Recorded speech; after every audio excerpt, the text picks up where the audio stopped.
আমরা আজ কথা বলবো যাকাত নিয়ে। আমাদের আলোচনার বিষয় যাকাত। কি কথা বলেন? যাকাত।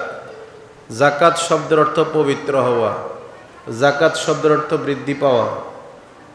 আর আমরা যাকাত দেওয়াটাকে মনে করি জরিমানা।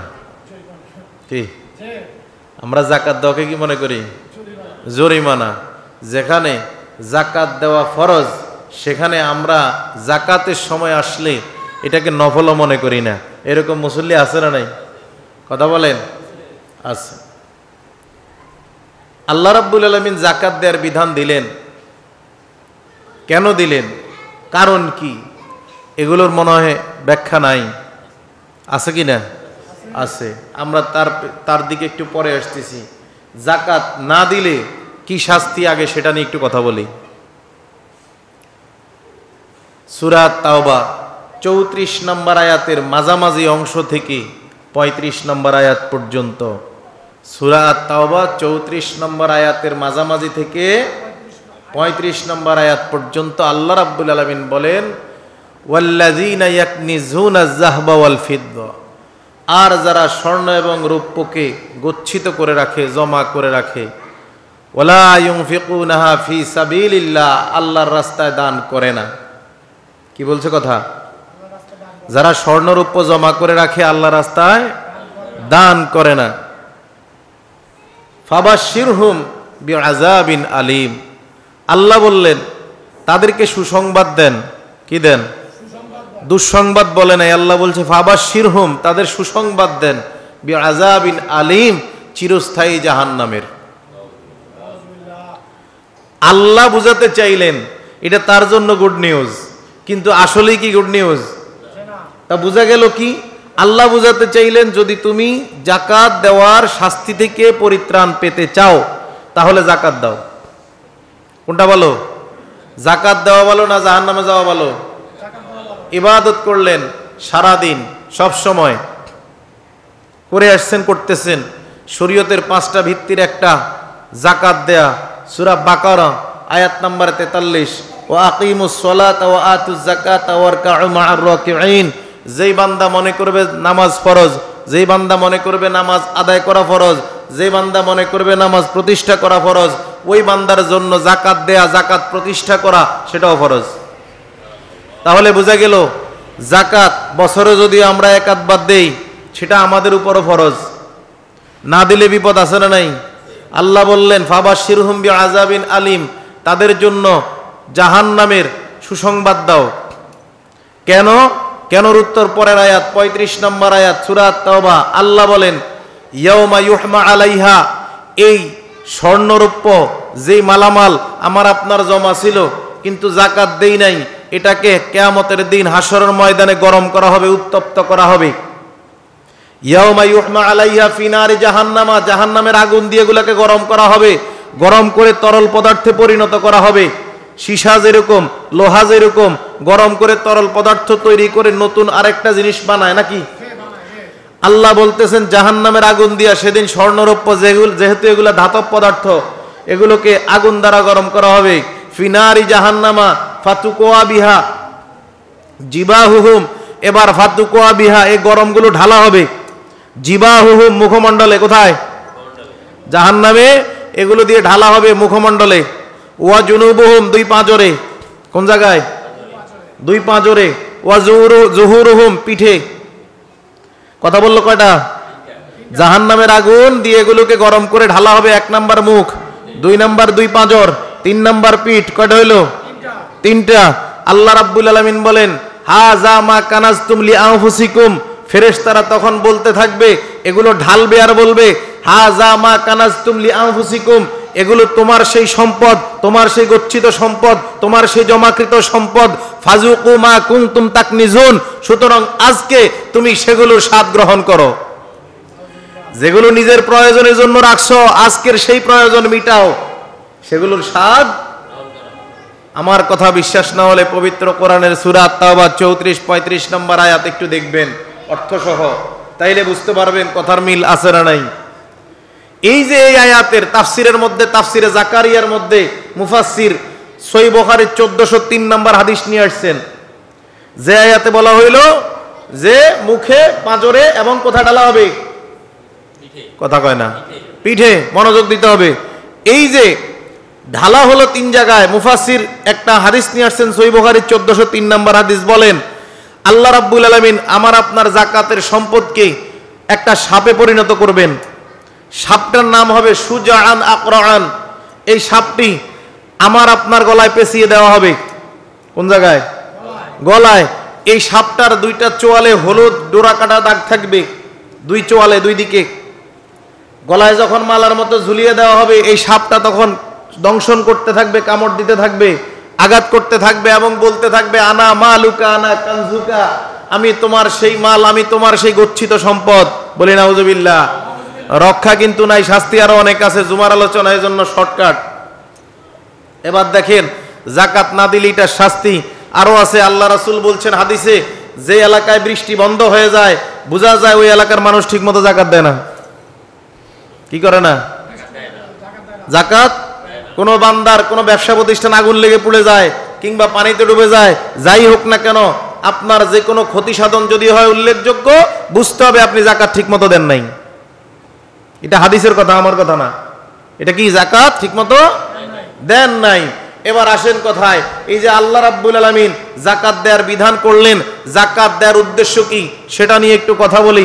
যাকাত দেওয়ার উদ্দেশ্য দারিদ্র বিমোচন। কি? দারিদ্র বিমোচন। আপনি যাকাত দিবেন একজনকে, একসাথে দিবেন 50,000, 1 লাখ, 2 লাখ, 5 লাখ, যা আসছে একজনকে দিবেন।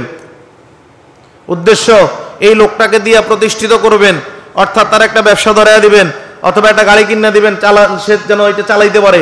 আপনি তাকে প্রতিষ্ঠিত করে দিবেন যাতে করে 1 বছর কিংবা 2 বছর পরে এই লোকটা আর যাকাত খাওয়ার দরকার না হয়, এই লোকটা যেন যাকাত দেয়। কথা বুঝেন না মনে হয়? এই লোকটা যেন। এবার আপনার যদি এত টাকা না আসে, 50,000 টাকা আসছে, একটা গাভীর বাছুর কিনে একটা গরিব লোককে দিয়ে দেন, সেইটা লালন পালন করে প্রতিষ্ঠিত হোক। আপনার এত আসে নাই, আরো কম আসছে, 7-8,000 টাকা আসছে, একটা সেলাই মেশিন কিনে একটা নারীকে দেন। কথা বলেন। একটা সেলাই মেশিন কিনে একটা নারীকে দেন, সে নিজের পারিবারিক এবং অন্যান্য মানুষের কাজ করে তার পরিবারের পরিস্থিতিকে পরিবর্তন করার জন্য যতটুকু প্রচেষ্টা করা দরকার করবে কিনা, করা সম্ভব কিনা। কিন্তু আমরা তো সেটার মধ্যে নাই। আমরা আছি প্রচলিত যে যাকাত দেওয়া সিস্টেম। রাজনৈতিক নেতারা প্রত্যেক বছর মাঠে ঘাটে হাটে বিভিন্ন জায়গায় যাকাত দিতে গিয়া বিভিন্ন মানুষ, অসহায় মানুষগুলো পায়ে পিষ্ট হয়ে মারা যায়। এই রকম রেকর্ড আছে না নাই? আছে না নাই?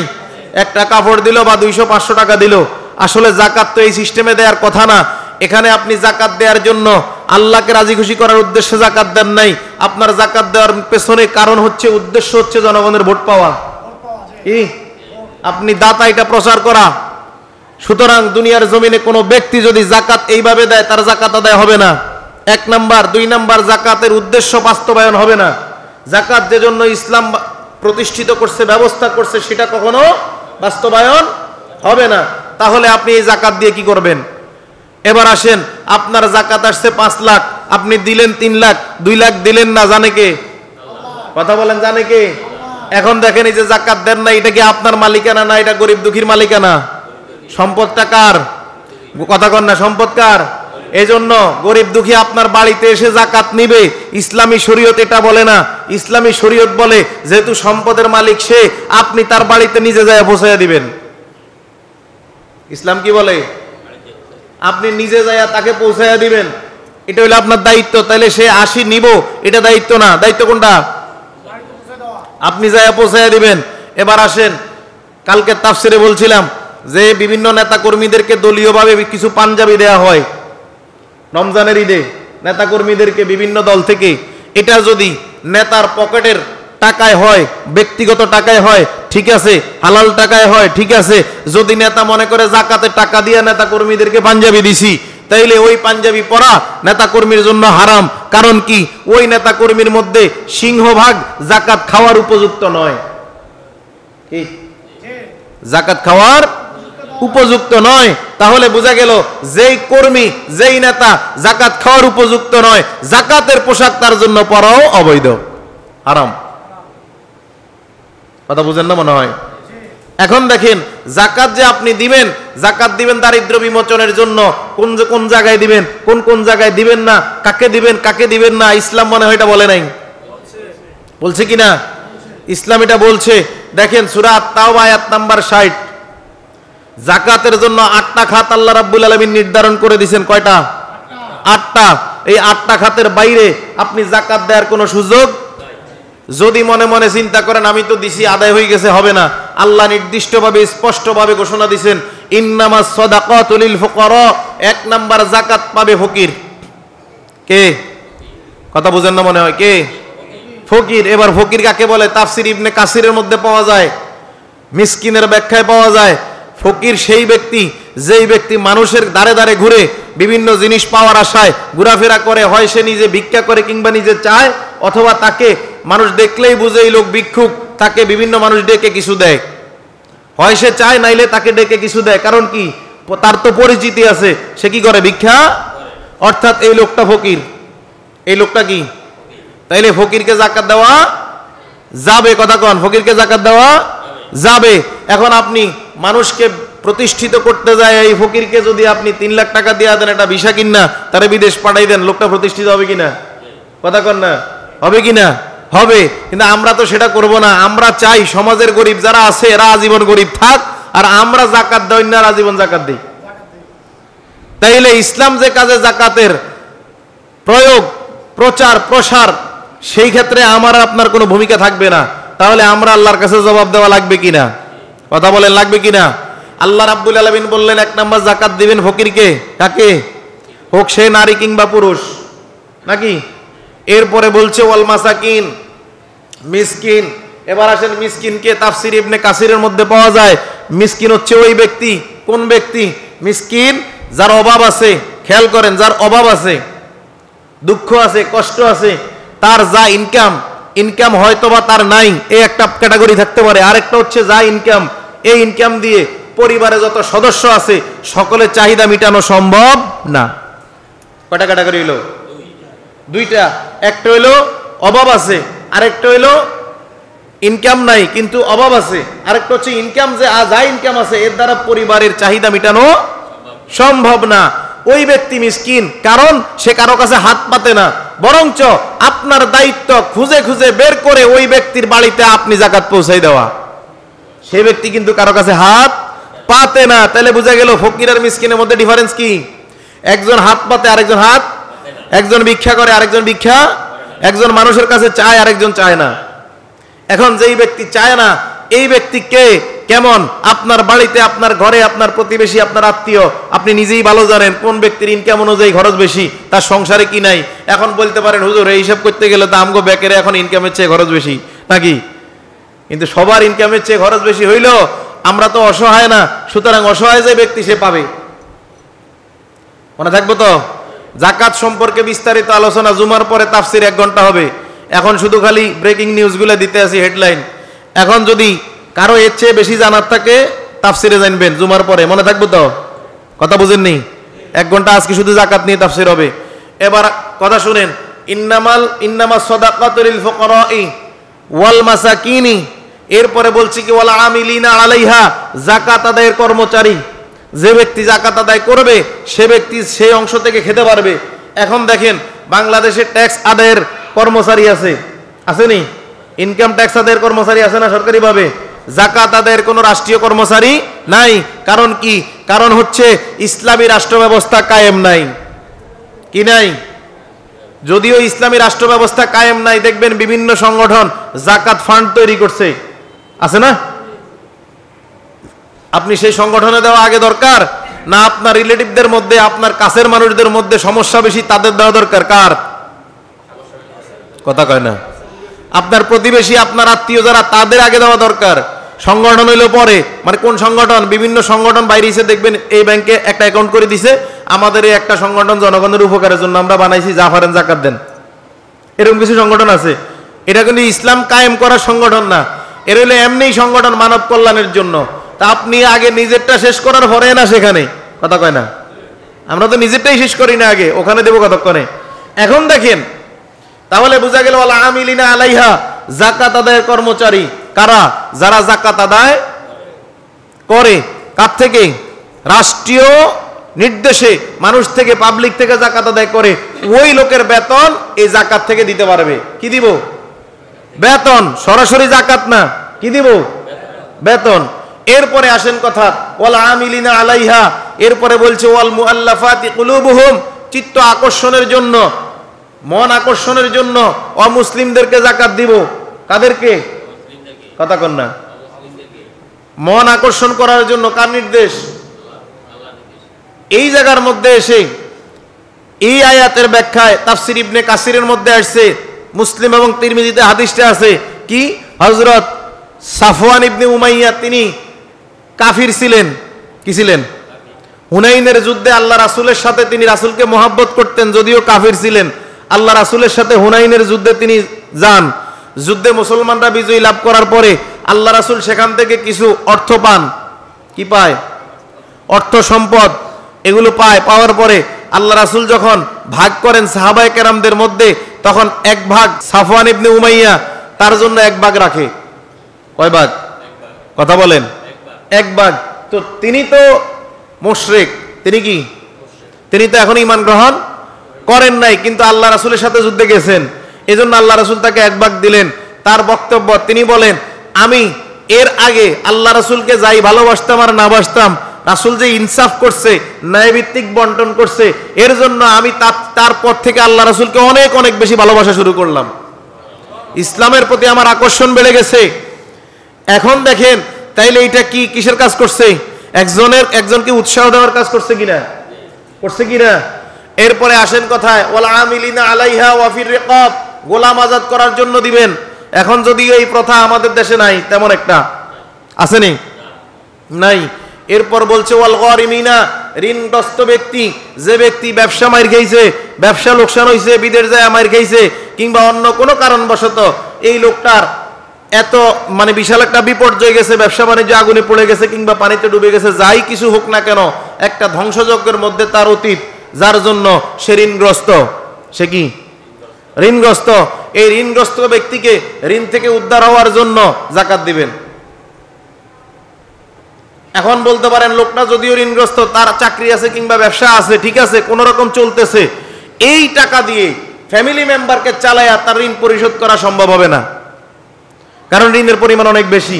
যার জন্য তাকে মুক্ত করার জন্য আপনি কি দিবেন? তাফসিরে যা প্রশ্ন আছে, তাফসিরে শুরুতেই বলছি, তাফসিরে 1 ঘন্টা যাকাত সম্পর্কে কথা হবে, যা প্রশ্ন আছে করবেন। এখন দেখেন এই যে ঋণগ্রস্ত ব্যক্তি, কথা বুঝেন না মনে হয়, খেয়াল করেন, এই যে ঋণগ্রস্ত ব্যক্তি, তার যে ঋণ পরিশোধের জন্য তার টাকার দরকার, এই টাকাটা যদি আপনি তাকে দেন, কিংবা আপনার যদি মনে হয় তাকে আমি দিলে সে ঋণটা পরিশোধ করবে না, তাইলে আপনি তাকে সঙ্গে নিয়ে, যে ব্যক্তি পানাদার তাকে সাথে নিয়ে যান, পানাদারের হাতে আপনার অর্থ আপনি তাকে সরাসরি দেন। অসুবিধা আছে নি? আপনার যদি অবিশ্বাস হয়, পার্টিতে যদি আমি দেই এতে খাইয়া লাইব, নাইলে সুদে লাগাইব, কথা কন না। তো বরংস কি করি, আপনি নিজেই তাকে নিয়ে যান, যাইয়া তার যেখানে দেনা ওই লোকটাকে তার উপস্থিতিতে কি করেন? দেনা পরিশোধ করেন। তাইলে কি হইলো? আপনার যাকাত আদায় হইলো এবং সওয়াব হইলো। একটা লোককে ঋণ মুক্ত করলেন, 2 দিকে সওয়াব পাইলেন। কয় দিকে? তাহলে 1 নাম্বার খাত গেছে ফকির, 2 নাম্বার মিসকিন, 3 নাম্বার কি গেছে কোন? হ্যাঁ, যাকাত আদায়ের কর্মচারী, ধন্যবাদ। 4 নাম্বার মন আকর্ষণ করার জন্য, 5 নাম্বার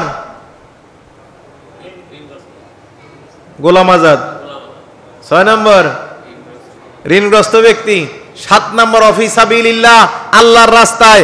বাংলাদেশে এই আল্লাহর রাস্তায় অফিসাবিলিল্লাহ এই একটা শব্দ নিয়ে বাংলাদেশে একটু রাবারের মতো টানাটানি করে ওলামায়ে কেরাম। শব্দ কয়টা? কথা কন না, শব্দ কয়টা? একটা। অফিসাবিলিল্লাহ, আল্লাহর রাস্তায়। এই আল্লাহর রাস্তার ব্যাখ্যা মনে হয় নাই, আসেনি? আল্লাহর রাস্তার ব্যাখ্যা কি? আল্লাহর রাস্তার ব্যাখ্যা হচ্ছে সরাসরি আল্লাহর জমিনে আল্লাহর দিন কায়েম করার জন্য, ইসলামী রাষ্ট্র ব্যবস্থা চালু করার জন্য, ইসলামী রাষ্ট্র ব্যবস্থা বাস্তবায়ন করার জন্য যে সকল মুজাহিদ কাজ করে, হোক বাংলাদেশ, হোক আফগানিস্তান, হোক সিরিয়া, হোক ইয়েমেন, পৃথিবীর যে কোনো ভূখণ্ডে। আয়াতটা তো সবার জন্য নাকি? নির্দেশনা তো সবার জন্য। কি বলছে? আল্লাহর জমিনে আল্লাহর দিন কায়েম করার জন্য, ইসলামী রাষ্ট্র ব্যবস্থা কায়েম করার জন্য যে সকল মুজাহিদ কাজ করে, তার যুদ্ধের সরঞ্জাম কিংবা যাতায়াতের সরঞ্জাম কিংবা তার এই যুদ্ধে আসা যাওয়ার ভাড়া আপনি যেভাবেই দেন তাকে দিতে পারবেন। এটা হলো 1 নাম্বার ব্যাখ্যা। এটা কোরআন এবং হাদিস দ্বারা প্রমাণিত। দ্বিতীয় ব্যাখ্যা, কোন ব্যক্তি স্বপ্ন আছে হজ করার, উমরা করার, কিন্তু সামর্থ্য নাই, হতে পারে না? হজ করার শখ আছে, সামর্থ্য আপনি জানেন কিংবা না জানেন, আপনি যদি মনে করেন আমার জাকাত দিয়ে আমি একটা লোককে উমরা করাবো, জাকাতের অর্থ দিয়ে একটা লোককে উমরা করাবো, এটা ফি সাবিলিল্লাহ, ওই জায়গায় উমরা করাইতে পারবেন। এরপরে একটা হজ করাইতে চান, কাউকে আমি একটা ফরজ হজ করাবো, অসুবিধা নাই, করাইতে পারবেন জাকাতের টাকা দিয়া। কয়টা গেল? তাহলে একটা হইলো মুজাহিদ, আর একটা হইলো হজ কিংবা উমরা করার ক্ষেত্রে। এই দুইটা হাদিস এবং কোরআন দ্বারা প্রমাণিত। বাকি যত আল্লাহর রাস্তায় দিবেন, বাকি যত আল্লাহর রাস্তায় দেন, রাবারের মতো ওলামায়ে কেরাম বৃদ্ধি করে, এদিক টানে এদিক টানে ওদিক টানে, এই টানাটানি আসলে মূলত নিজেদের স্বার্থে ব্যবহার করে। এটার ব্যাখ্যায় আসতেছি আরেকটু পরে। এরপরে লাস্টের কথা বলছে ওয়াবনি সাবিল, মুসাফির। কার কথা বলছে? মুসাফির ব্যক্তি ধনী ঠিক, তার এলাকায় যদিও কোরআন যখন নাজিল হয়েছে তখন বিকাশ, রকেট, নগদের ব্যবস্থা ছিল না, কি কথা কন না? ঠিক না? ব্যক্তি যদিও ধনী, সফরে যায়া হয় তার অর্থ সম্পদ চুরি হয়ে গেছে, না হয় ডাকাতি হয়ে গেছে। এখন মনে করেন, হইতে পারেন এরকম লোক, এখন একটা লোক আসছে আপনার কাছে, হইতেই পারে তার সব নিয়ে গেছে, সাথে মোবাইলও নিয়ে গেছে, যোগাযোগ করবো কার লগে এটাও সম্ভব না, বিকাশে টাকা আনাইবো এটাও সম্ভব না। আপনার কাছে যদি চায় আপনি তার ভরণ পোষণ কিংবা যাতায়াতের জন্য টাকা দিতে পারেন, মুসাফিরকে দিবেন। যদিও এই ধরনের মুসাফির এখন খুবই কম। তাইলে এবার আসেন কথায়, 8টা খাত বললাম তো, পরে আল্লাহ বলছেন ফারিদাতুম মিনাল্লাহ, একই আয়াতের কথা। এটার দুইটা অর্থ, একটা হচ্ছে আল্লাহ তোমাদের উপরে 8টা খাত ফরজ করে দিয়েছেন, আবার আপনি যদি ভিন্নভাবে বলেন তাইলে এই 8টা খাতে যাকাত দেওয়া আল্লাহ নির্ধারিত করে দিয়েছেন। কি কয়টা খাত? একই আয়াতের শেষে আল্লাহ বলছেন আল্লাহু আলিমুন হাকিম, আল্লাহ রাব্বুল আলামিন সবচেয়ে বেশি জ্ঞানী এবং বিচারক। আপনি বলতে পারেন বুঝেন, আল্লাহ বলল কি আল্লাহু আলিমুন হাকিম, কাকে যাকাত দিবেন কাকে দিবেন না, কথা বুঝেন, কিন্তু এর কিন্তু ব্যাখ্যা আছে। কাকে যাকাত দিবেন কাকে যাকাত দিবেন না, কাকে দেওয়া যাবে কাকে দেওয়া যাবে না। আপনার মন চায় অমককে যাকাত দিলে ভালো হইতো, আল্লাহ বলছে না ওই জায়গায় দেওয়া যাইবো না। এখন আমাদের আবেগ চায় অমকেরে দেই, কিন্তু আল্লাহ বলছে কি অমকেরে দেওয়া। তাইলে এই জায়গার মধ্যে আল্লাহ যে বলল আল্লাহু আলিমুন, আল্লাহ সবচেয়ে ভালো জানেন কাকে দেওয়া যাবে কাকে দেওয়া।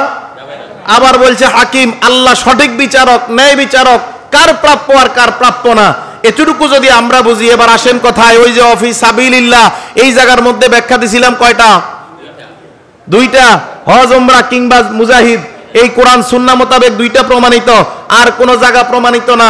আপনারা এতটুকু ভালো জানেন, ফতুয়া আপনারা দিবেন, যাকাতের টাকায় মসজিদ নির্মাণ করা যায় কিনা, কথা বলেন, যায় কিনা? মাদ্রাসা নির্মাণ করা যায় কিনা? আমি যদি কই যায়, হ্যাঁ, আল্লাহ বলছে অফি সাবিলিল্লাহ, এই অফি সাবিলিল্লাহ জায়গায় আসি আল্লাহর রাস্তায় দিতে যায় আমরা কিছু ওলামায়ে কেরাম বলি যে আল্লাহর রাস্তায় বলতে মসজিদ মাদ্রাসা দেওয়া যাইব না, তবে আল্লাহর রাস্তায় বলতে কারে দেওয়া যাবে? ওই যে লিল্লা বোর্ডিং। কি কথা কয় না? এখানে তো লিল্লা বোর্ডিং এর কথা কয় না, আল্লাহর রাস্তায় যে প্রমাণিত দুইটা সেটা বলে দিছি। তাইলে বোঝা গেছে কি কোন জায়গায় দেওয়া যাইব না। এখন প্রশ্ন আসতে পারে, যেখানে আপনি যদি ওই দলিল দিয়ে লিল্লা বোর্ডিং জায়েজ করতে পারেন অফি সাবিলিল্লাহ, তাহলে আমি একই দলিল দিয়ে মসজিদ মাদ্রাসায় দেওয়া জায়েজ করতে পারি, অন্যায় হবে? কথা কন না, অন্যায় হবে?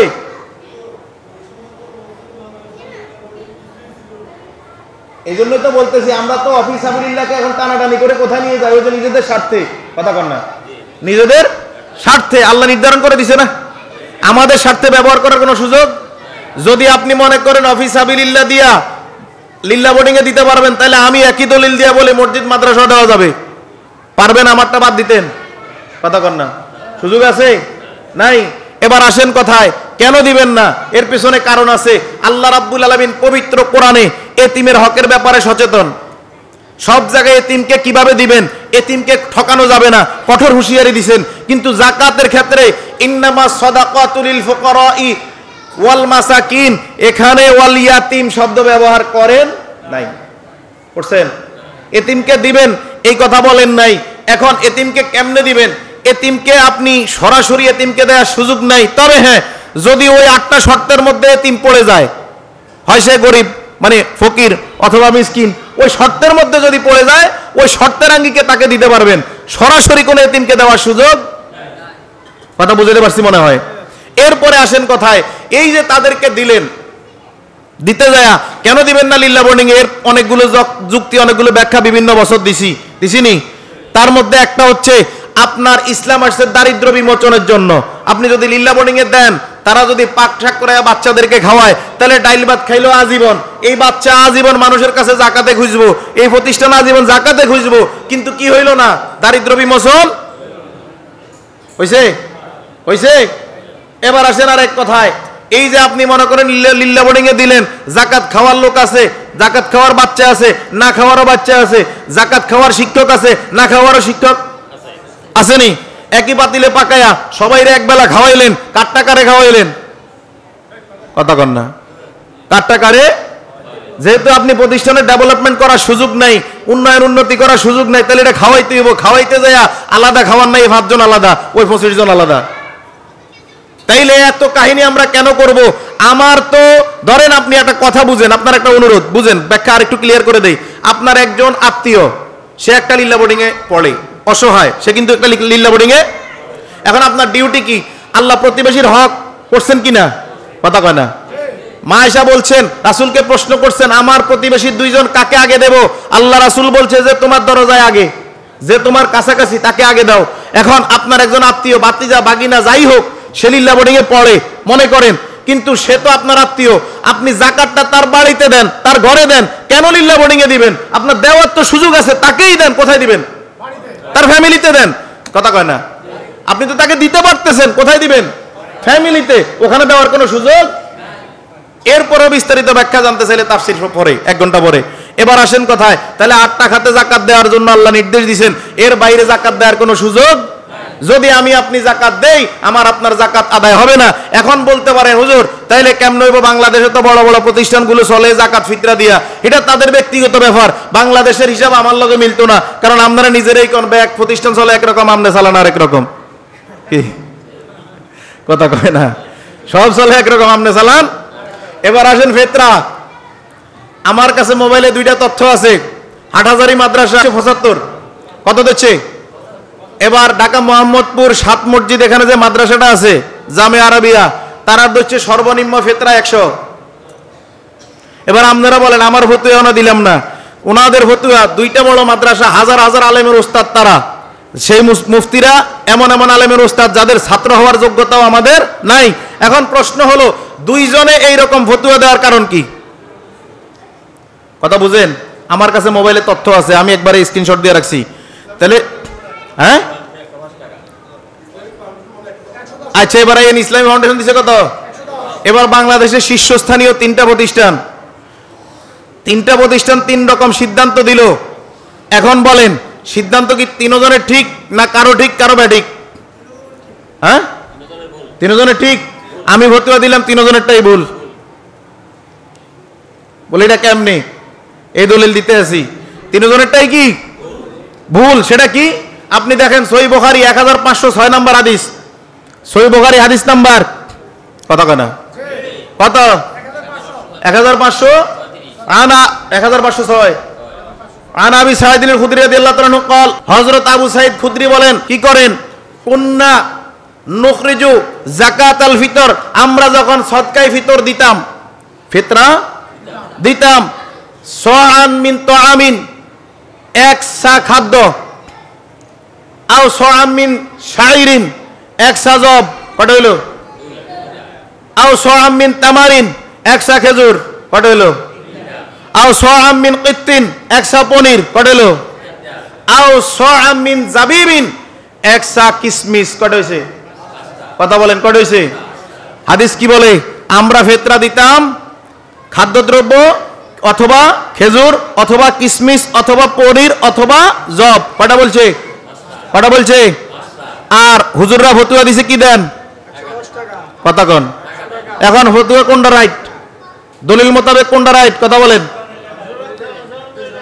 হ্যাঁ, এখন প্রশ্ন আসতে পারে, হুজুর এই যে মুদ্রার প্রচলন কেন বলতেছি, রাসূলের যুগে দিরহামের ব্যবহার ছিল, দিনারের ব্যবহার ছিল, ছিল নি? এবং এটার উদাহরণ আল্লাহ রাব্বুল আলামিন সূরা আল ইমরানের মধ্যে ৭৫ এর মধ্যে আয়াতে দিনার শব্দটাও ব্যবহার করছেন আল্লাহ। যদি তৎকালীন সময়ে এই মুদ্রা না থাকতো, হাদিসে উদাহরণ আসতো নি? কথা কন না। আমি আপনাকে যদি বলি 5,000 টাকা আপনার থেকে পাবো, 5,000 টাকার 5টা 1,000 টাকা নোট দিছি, এটা বৈধ? দিছি না দিছি এটা হবে পরে। 500 টাকার 10টা নোট দিছি, এটা বৈধ? দিছি না দিছি হবে পরে। আমি যদি বলি আপনাকে 5,000 টাকার একটা নোট দিছি, কথা কন না, 5,000 টাকার একটা নোট দিছি আপনাকে, এটা কি দিছি না দিছি ডকুমেন্টস পরে, আগে আমার কথাটা কি যৌক্তিক হবে? কেন? কারণ আমি যে উদাহরণটা দিছি এই মুদ্রাটার প্রচলন, বুঝাতে পারছি মনে হয়, এই মুদ্রার প্রচলন নাই। তাহলে রাসূলের যুগে দিনার ছিল, দিরহাম ছিল, কেন আল্লাহ রাসূল ফিতরা দিতে বললেন? কেন পণ্য দিতে বললেন? কারণ কি? কারণ আছে না নাই? ঈদ মানে কি আনন্দ, ঈদ মানে খুশি, সবার ঘরে আনন্দ থাকবে, সামর্থ্যবান খাবার খাবে, কিন্তু গরিব যে ব্যক্তি সে খাবার খেতে পারবে না, তার মুদ্রায় থাকতে পারে নাও পারে, ঈদ তো আনন্দের দিন। এজন্য তার ঘরে সেদিন আপনি যদি খেজুর দেন, কিংবা কিশমিশ দেন, কিংবা পনির দেন, কিংবা খাদ্যদ্রব্য দেন, কিংবা আপনি এটাকে কি বলে যেন জব দেন, গম দেন, যাই দেন, ওই ব্যক্তি একটা খাবার বানায়া খাইতে পারবো কিনা? এখন আমরা তো সেটা করি না, আমরা আছি হুজুর ওই যে তারা, এই জন্য বললাম 3 জায়গায় 3 ধরনের সিদ্ধান্ত, কিন্তু হাদিস বলে আপনি কোনো অর্থ করে দেওয়ার কোনো সুযোগ নাই। যদি দিবেন তাইলে আপনি কি করলেন? ওনারা ওনাদের ফতুয়ায় এই কথাগুলো বলে ফিনিশিংটা এভাবে লিখছে, কি লিখছে দেখেন, ফিনিশিং এটা এত কেজি দিবেন, হাদিস অনুযায়ী সব ঠিক, ফাইনালি বলছে কি এতটুকু অথবা তার মূল্য। এই অথবা তার মূল্য দেওয়ার অধিকার আপনাকে কে দিছে? কথা বুঝেন না মনে হয়। অথবা তার মূল্য দেওয়ার অধিকার কাউকেই ইসলাম দেয় না। এবার ফিতরা দিবেন কবে একটু বলে দেয়, আমার 5 মিনিট আরো সময় লাগবে, দিবেন তো আল্লাহর রাস্তায়, রমজানের আগে আজকেই জ্বালামু, এরপরে জ্বালামু না ইনশাআল্লাহ। একটু খেয়াল করেন, এই যে দেখেন কখন দিবেন, আবু দাউদ 1610 নম্বর হাদিস, হযরত ওমর রাদিয়াল্লাহু তাআলা বলেন আল্লাহ রাসূল সাল্লাল্লাহু আলাইহি ওয়াসাল্লাম আমাদেরকে বলছেন, নির্দেশ দিবেন ঈদগাহে যাওয়ার আগে ফিতরা দিবা। কোন সময়? কোন সময়? ঈদগাহে। তবে হ্যাঁ, যাওয়ার আগে আগে না, যাইতেছি এমন সময় না। একই হাদিসের বর্ণনা, হযরত ওমর বলেন আমি ফিতরা দিতাম মানুষদেরকে ঈদের 2-1 দিন আগে। কখন? কখন? 2-1 দিন আগে। যদি 2-1 দিন আগে দেন তাইলে এটা ঠিক আছে, সুন্নাত পালন হবে, সওয়াব পাবেন বেশি। এখন যদি আপনি দিয়া দেন যে হিসুমকে এত ঝামেলা করবো কে, এখন দিয়া দিলেন, ওই সুন্নাতে সওয়াবটা পাবেন না।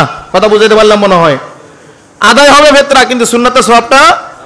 এখন পণ্য যে দিবেন, কারে কদ্দুর দিবেন, এটার হিসাব মনে হয় নাই, আছে, তবে সেটা তাফসিরে এত বলে না, নাহলে তো মানুষ থাকতো না। ঠিক আছে নি কথা?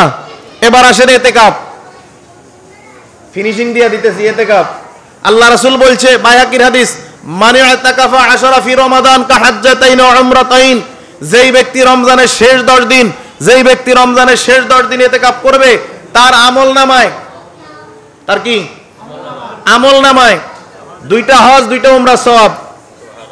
সুবহানাল্লাহ নাই? আহারে মুসলমান, থাকতো হয়তো না, সুবহানাল্লাহ দিত না, কত ঢেরিং আমরা, চিন্তা করেন। তা কি বলছে? 2টা হজ, কয়দিন থাকলে? কয়দিন? শেষ 10 দিন, মনে থাকবে তো? এখন আসেন, আমি রমজানের 1 জুমা আগে, মানে রমজানের আগে জুমার আগে ঘোষণা দিছিলাম, আপনারা যা আসবেন আসেন, মসজিদে ইতিকাফের ব্যবস্থা করা হবে, রান্না বান্নার ব্যবস্থা করা হবে, কে কে থাকবেন তালিকা দিয়েন। কয়জন হইছে? 1 জন হইছে। আস্তাগফিরুল্লাহ পড়বেন না আলহামদুলিল্লাহ পড়বেন, আপনারা সিদ্ধান্ত নেন। এত ফ্যাসিলিটি দেওয়ার পরেও বলছি যদি পারেন টাকা দিয়েন, না পারলে না দিয়েন, এটা বলছি না? এখানে বাবুর্চি রাখবো, এখানে পাকামো, যার বাজার আনতে সমস্যা, খাবার আনতে সমস্যা, লোক নাই, মসজিদে হুতি থাকলেও সওয়াব। ওরে কথা কানা, হুতি থাকলেও কি সওয়াব? আপনি সবে কদর তালাশ করবেন, এত সোজা? সবে কদর আপনাকে পাইতে হলে 10 দিন মসজিদে থাকতে হবে। আমি ভুল বলছি কথা? ভুল বলছি? তাইলে আপনি ওই 1 দিন আসি মুনাজাত একটু দিবেন, দোয়া দুরুদ করবেন, একটু আলোচনা করলাম, আমরা 1 দিন প্রোগ্রাম করলাম, ওই দিন তো সবে কদর নাও হইতে পারে, কোনো গ্যারান্টি নাই। তাইলে পাইতে গেলে 10 দিন, কিন্তু আসলেন না কেউ, দুঃখ প্রকাশ করলাম। এত সুবিধা দেওয়ার পরেও পকেটের টাকা যাইতো না, খানা খাইবেন আরামসে, এটাও ফাইলেন না, পোড়া কপাল আমগো, আমরা যারা আয়োজন করতে চাইছিলাম। না, সময় নাই। কেন নাই? কারণ আছে, বলতেছি। এটা যদি আমাকে সিদ্ধান্ত নিতে হবে 15,000 মধ্যে, আমার বাবুর্চি ঠিক করতে হইব, বাজার সদের জন্য একটা লোক সেট করতে হইব, টাকা পয়সা যেখান থেকে জোগান হবে আমি সেগুলার হাতের কাছে আনতে হইব। কি ভাই কথা বলেন? এটা আপনি আগের দিন একটা ইতিকাফের দিন সন্ধ্যা চলে আইবেন, আর আমি যে আপনাদের জন্য আগে হিসাব করতে হবে, এটা আমার মাথায় রাখতে হইব না? কথা কন না কা? তো যেহেতু আপনারা একজন, তাহলে আমার পক্ষে সম্ভব না আল্লাহর রাস্তায় সওয়াবের নিয়তে টাকা তুলতাম, এই এলাকার থেকে তুলতাম, আমার মাথায় ছিল কারা কারা দিব, আমার আলোচনা হয়েছে, তাহলে আমি তাদেরকে আর কষ্ট দিয়ে লাভ নাই। বুঝা গেছে? আপনারা কেউ রাজি না, আর এখন আর এইটা সম্ভব না। আমি যেখানে রোজার 1 সপ্তাহে সিদ্ধান্ত দিছি যে 8 রোজার মধ্যে আমাকে ফাইনাল জানাইবেন, মনে আছে নি কথাটা? একদিন তারাবিতে বলছিলাম। এখন দেখা গেছে যেহেতু দেন নাই, এতে কাপে যারা থাকবেন সওয়াবের নিয়তে নিজ নিজ দায়িত্বে থাকবেন, নিজ নিজ দায়িত্বে খাবার আনবেন, থাকবেন, খাইবেন, ইবাদত করবেন, আর আমাদের আর কোনো দায়ভার। বুঝতে পারলাম তো? আল্লাহ কবুল করুক বলে আমিন।